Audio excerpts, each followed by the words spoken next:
Bonjour, je m'appelle Fleur Filippo, je suis blogueuse beauté et aujourd'hui on va voir un petit peu d'où viennent les cernes et comment ils sont formés. En gros, les cernes viennent du manque de sommeil, d'une mauvaise hygiène de vie ou alors d'un tempérament nerveux, du stress, de la vieillesse, de la maladie. Il y a beaucoup de raisons à ça. Ce qui est important du coup pour arriver à les combattre, c'est de savoir comment elles se forment.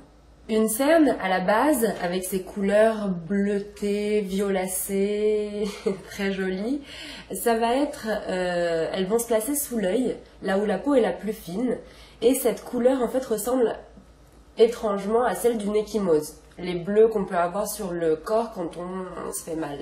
Et qu'est-ce qu'un bleu?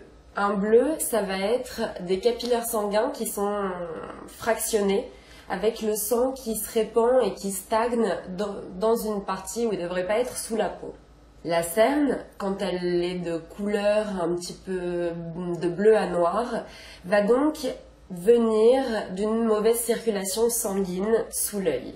Par conséquent, pour effacer et réduire au maximum ces cernes, il va être important de jouer sur la circulation sanguine de la zone.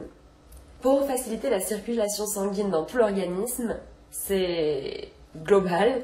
Il faut commencer par bien dormir, 7 à 8 heures par jour, faire du sport, marcher au moins 30 minutes par jour et faire de l'exercice 1 heure prolongée 1 à 2 fois par semaine, évidemment fastoche. Et ça joue aussi par l'alimentation. L'alimentation optimale pour la circulation sanguine, c'est une alimentation qui est faible en acides gras et qui va être assez forte en fibres et en bioflavonoïdes. Les fibres, on les trouve dans les fruits et les légumes, notamment les légumes verts. Et les bioflavonoïdes, ils sont dans pas mal d'aliments aussi. On les trouve en particulier dans le sarrasin, qui est une céréale à découvrir.